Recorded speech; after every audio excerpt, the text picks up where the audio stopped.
Crime and violence in Milwaukee has become a public health issue. That was the testimony of health officials testifying today before the city's Common Council.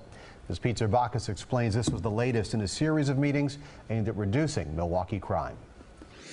Reggie Moore directs the Office of Violence Prevention, overseen by Milwaukee's Health Department. He says one way his workers are attempting to reduce crime is through the Trauma Response Initiative.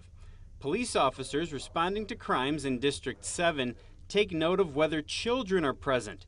If that's the case, health professionals follow up with them. When we talk about post-traumatic stress, syndrome, even with soldiers, and what, young people are seeing and experiencing in their homes and in our community, it is critical that we deal with the psychological and mental health impacts of that. Speaking to the city's Public Safety Committee, Moore said treating such trauma early can help break a cycle of violence in troubled neighborhoods. The hope is to soon expand the program to Police District 5. A lot of the young people who have been involved in carjackings and some of the violent crime in this community have experienced a significant level of trauma themselves. Hector Colon, Milwaukee County's Director of Health and Human Services, testified his office has placed an emphasis on treating the mentally ill, who are often victims of crime.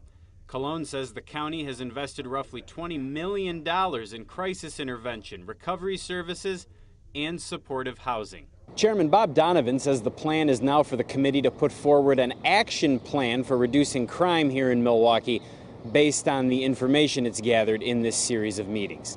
At City Hall, Pete Zervakis, today's TMJ4.